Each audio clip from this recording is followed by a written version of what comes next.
Oh my goodness. Well, let's back that puppy up. Hi everybody and welcome. Welcome folks to this. Oh gosh, I had this all set and now it's decided to change a few things on me, so there we go. Ha. Okay, hi friends. Welcome to today's Wife Talk Q&A style session where I am answering all of your wife talk, girl chat questions. So pull up a seat, you guys, grab your cup of coffee. We're gonna just get chatting. And I have to let you know that this morning I was planning, I'm gonna wake up early before I go to work. I'm gonna get my camera ready. I am going to film this Q&A session. I spend some time with Jesus, I take a shower, I jump out, I start to get my camera ready, and the battery's dead. So, lo and behold, thankfully I gave myself enough time, was able to charge it a bit, and here we go. But hopefully it doesn't die on us while we are doing this today. So, ladies, how are we doing out there? I guess gents too. Gentlemen, if you're following along, welcome, you're welcome. Today, Q&A session. So, a couple days ago, I threw up a little Q&A box and I asked you to send in anonymous questions for all things girly chat, marriage, relationships, dating, etc. And my goodness, let me tell you, when I have people send in, or when I request for anonymous questions, so many more questions come in, and questions that are really vulnerable. Like, honestly, props to you guys for asking these questions. Like, asking good questions is such a value in my life. I think sometimes we fail and we struggle because we don't know how to ask good questions. I think there's an art in sort of learning how to ask good questions and getting people's input that has really good input to give us. So without further ado, let me grab my phone and these questions. We're gonna get to it. Okay, first things first. Thank you guys so much for sending in these questions. It really helps me to create this content. I'm gonna just start it off with quite a challenging question. Someone asked, I'm a Christian, my boyfriend is not, but he is seeking God out of his own desire. It has cost him to have the conviction of not having sex before marriage, although we did not succeed and we have already had sex. Any recommendation to return to the path? Can we go back to that way? First and foremost, I think, yeah, that's challenging, right? It's challenging to be in a relationship with somebody that has different values than you, especially when it comes to boundaries. Now, the question's a little bit confusing to me because I don't fully understand what it means by it has cost him to have the conviction, but I get that maybe he hasn't had the same conviction of you, and that's challenging. And truthfully, that could come up in relationship, not just in regards to having sex before marriage, but convictions look different for different people. And I would say sometimes it's been challenging for Elijah and I to have different convictions that aren't even related to boundaries for sex. I would say that I believe in the redemptive power of God. So if you have crossed boundaries that you wish that you didn't, I don't believe that it's all gone, right? However, I do believe that major things have to change in the relationship so that that doesn't continue to happen again, right? Because I've both had friends that have had sex before marriage when they didn't want to, and that wasn't a value in their life, and they just continue to have sex with that same person because they didn't fix what was going on in the relationship to cause that to happen in the first place. And then I've had friends who had sex before marriage when that was not a value that they had, as in they were trying to save sex for marriage, and they were able to come back to a place in their relationship where that was reestablished and they didn't have sex again before marriage. However, I would say if there's any level of shame in this area, in this part of your relationship, you need to bring people into this area because it's already obvious that this isn't a part of your relationship that you can do on your own. This is when we need other people to come in and give us some wisdom and give us some guidance on how we can fix this part of our relationship. I would begin to ask myself questions like, why did I change my conviction and my value for somebody else? Because this will continue to happen in different areas of the relationship if we don't get this root thing sorted out. So yes, the symptom of what happened is that you had sex, but the root of that is different than just the fact that you had sex.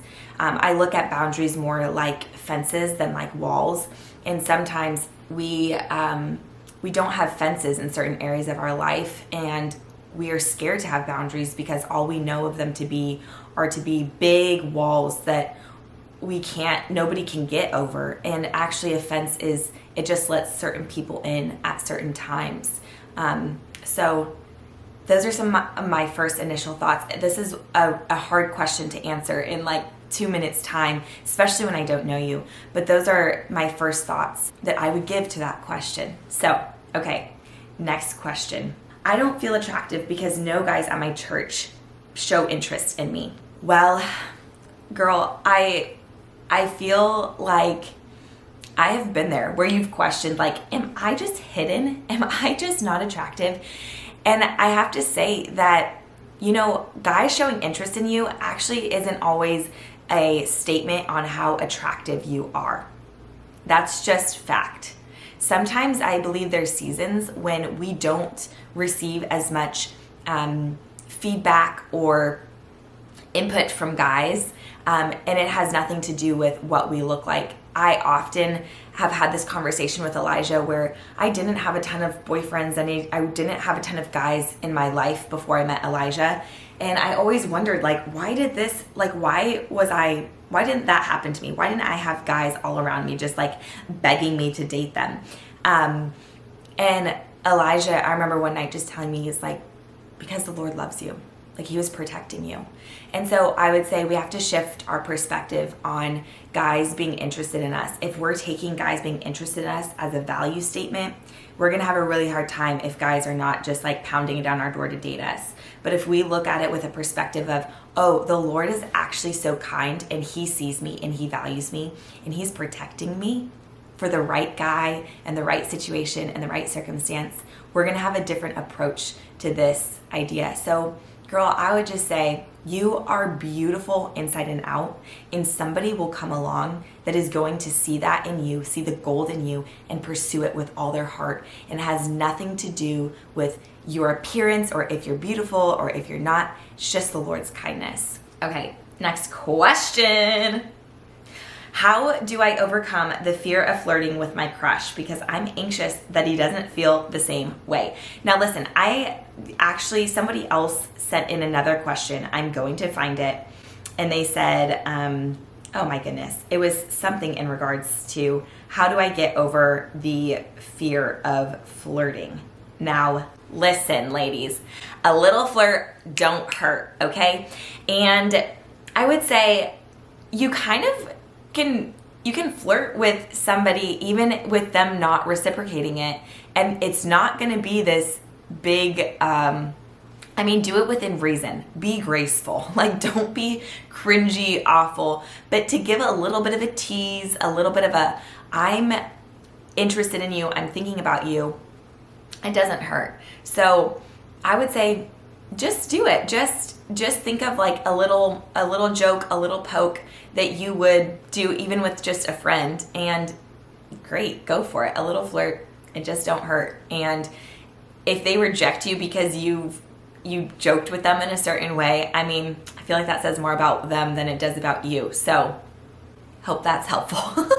Okay, so yeah, this person's asked, how did you manage the fact that one person in the relationship already slept with somebody else? So if you haven't seen any previous videos, I've shared about this.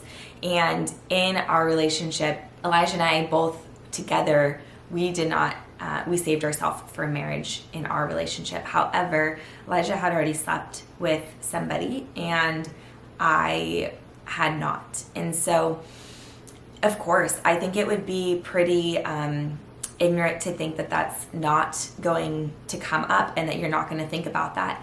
And I think I really, really wanted to believe that that wasn't going to bother me, or it wasn't going to be something that I thought about. And so I just, for the longest time, tried not to think about it. And eventually I realized as my intimacy and as my relationship progressed with Elijah, it was something that I had to confront.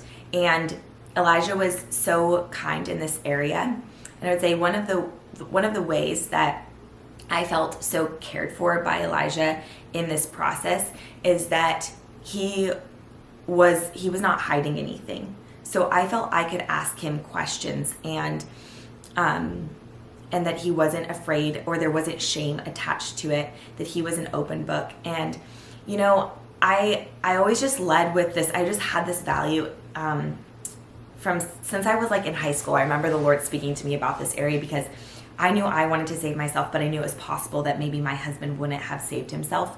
And I remember the Lord just speaking to me about this area when I was probably like 16 or 17 and saying, you know, your past is your past and it doesn't dictate your future. So I had to go, if I forgive Elijah, then the standard is restored and his slate has been wiped clean, and I cannot hold what he did in the past as this standard for today. But I have to be honest with how it's affecting me, and if I feel sad that he didn't wait for marriage.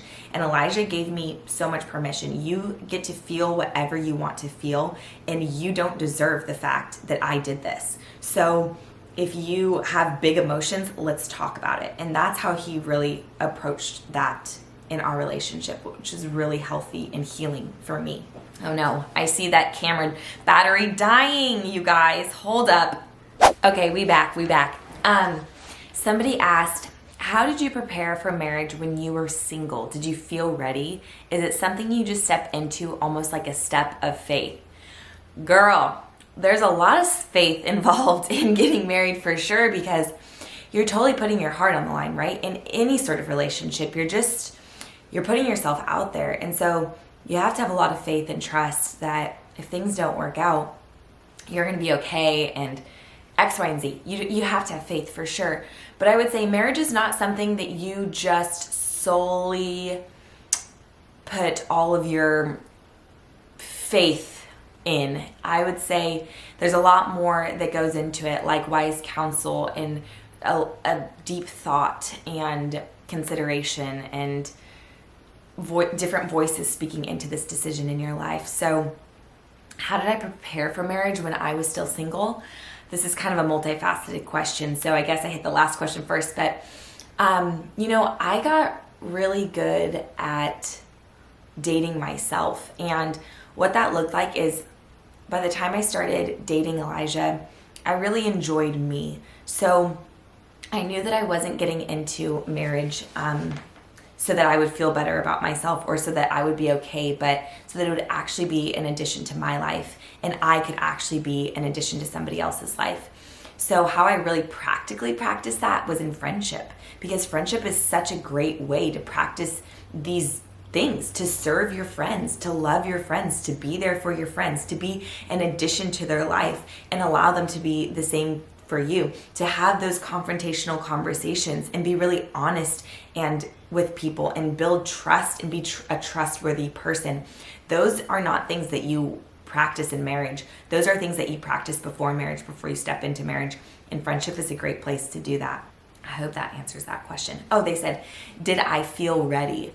You know, I didn't feel ready until I felt ready. So I don't know if that even makes sense, but there was a point in the relationship when Elijah brought up getting engaged, and in my heart, I knew I wasn't ready. But months down the line, there was a shift in my heart, and then I felt ready. Then we got engaged, and I knew I was ready to get married. So I just listened to that space in my heart. I think it's different for different people, but that was my journey for sure. Somebody's asked advice for how to do long distance well. Well, okay, I feel like I could half speak into this question. Elijah and I did long distance, but we only did it for the summer. And I was living in LA and he was in Redding, where we live now in Northern California. And so truthfully, our we didn't go a lot of time without seeing each other. We went like max, I think, a month. And I would say though, the biggest key for us in that season is we had a conversation before I ever even went home about expectations of long distance. So I was like, oh, maybe I had never really been in a real relationship. So I was like, oh, maybe we'll talk like every other day, or I don't want to bombard him. And Elijah was like, oh, I think I would think something's wrong if I didn't hear from you, even if it was just texting every day. Well, lo and behold, we ended up talking on the phone every single day. I think maybe once or twice we didn't, but we would pick up the phone and chat most nights, or on my commutes back and forth. So, but I would say clearly communicating your expectations for long distance if your relationship hasn't already been long distance, and then just staying in communication. It's a great place to practice communication with one another, because that's really all you have. And then plan times to see each other. Have moments where you're looking forward to being able to see that person. So plan dates that you can fly to meet each other, or go see each other, or whatever that might look like for your relationship. I really appreciate this person asking this question. They said, my boyfriend doesn't often compliment me and it makes me feel sad. How would you go about communicating that need? I would say this is so important to communicate. It is so important, and it's actually a really good sign that you see that you have a need that isn't being met, and being able to communicate that is the next step. And then I would say, even after you communicate that, I would look for, does he have the ability to receive that information and receive it well, not becoming defensive, but then taking ownership for it and actually seeing this change shift in your relationship. Elijah and I had a similar moment, not so much about him not complimenting me, but it was really challenging. It was a really challenging conversation, because you don't want to maybe push on an area that is already a sensitive, vulnerable spot, right? And so Elijah had to communicate to me, but when we were dating, he communicated that, Alley, I really need for you to put time and attention into taking care of yourself. I want to see you get dressed up for me. And I mean, what a really hard conversation to have and to tell me. And I remember thinking, I kind of listed the reasons why that had been challenging for me in a season, and X, Y, and Z, and it was the whole thing. But I look back and I go, I respected Elijah so much more for communicating something that would have been really challenging to communicate.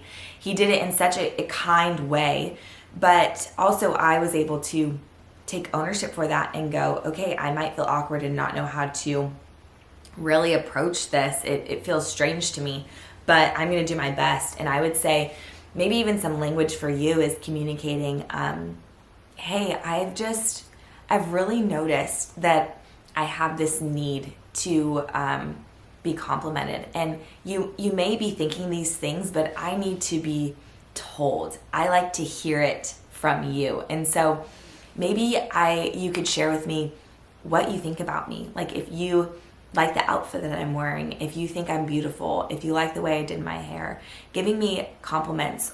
Maybe it's not physical compliments either. Maybe it's like, I need to know how you feel about me. I would love just words of affirmation. I have a need to be told. And this is an area for me. I have one of my biggest love languages is words of affirmation. And Elijah, it's one of his last. And I just told him, like, I need to be encouraged. So I want to know if you think that I light up a room, or that I add to your life, or just whatever it is. I need to be told these things. It actually fills my love cup, and right now it's feeling really low. So I would communicate something like that, and even just take the pressure off. Like, it's not that he's done something bad. He just might not have any clue that that's a need that you have. So it's coming with that approach of, you might not know this, but I really need to be told what you're thinking about me. I hope that's helpful. How did you pray when you just had a crush on Elijah? This is such a good question. I I really invited the Lord into this area because it felt very vulnerable for me. It feels very vulnerable to put your heart on the line. And so when I just had a crush on Elijah, I was praying to God to help guide my conversations with him. Not conversations and just friendly conversations. I mean more so when I was communicating feelings to him. But in just day-to-day life with Elijah, it was more prayer of just, God, I'm spilling my heart to you because these are the feelings that I'm feeling, and help me in this decision-making process. Help me to know when the right time is to share my feelings, or if I should share my feelings. I was inviting him into, one, my feelings that I was feeling, what was scary about those feelings, what was exciting about those feelings, and then I was inviting him into the decision-making process with me. If I should tell anybody. So literally before I even told friends, I would pray, who's a good friend that I can share this information with, that I can trust, that is safe? And then praying of when and should I tell Elijah? And those were kind of the processes when I was just crushing on him. Obviously, those prayers continued as our relationship grew, but those were initial prayers that I prayed with Elijah. So you guys, there's more questions, but I don't have any more time to get to them today. I have to run off to work. But you guys, I love you guys. We'll do another Q&A anonymous questions session again. I hope you really enjoyed this and have a beautiful, beautiful day. And don't forget, like I said before, drop in the comments, let me know which of these questions was most helpful, and if you have any other questions in regards to this topic. All right, love you guys, and I'll see you next time.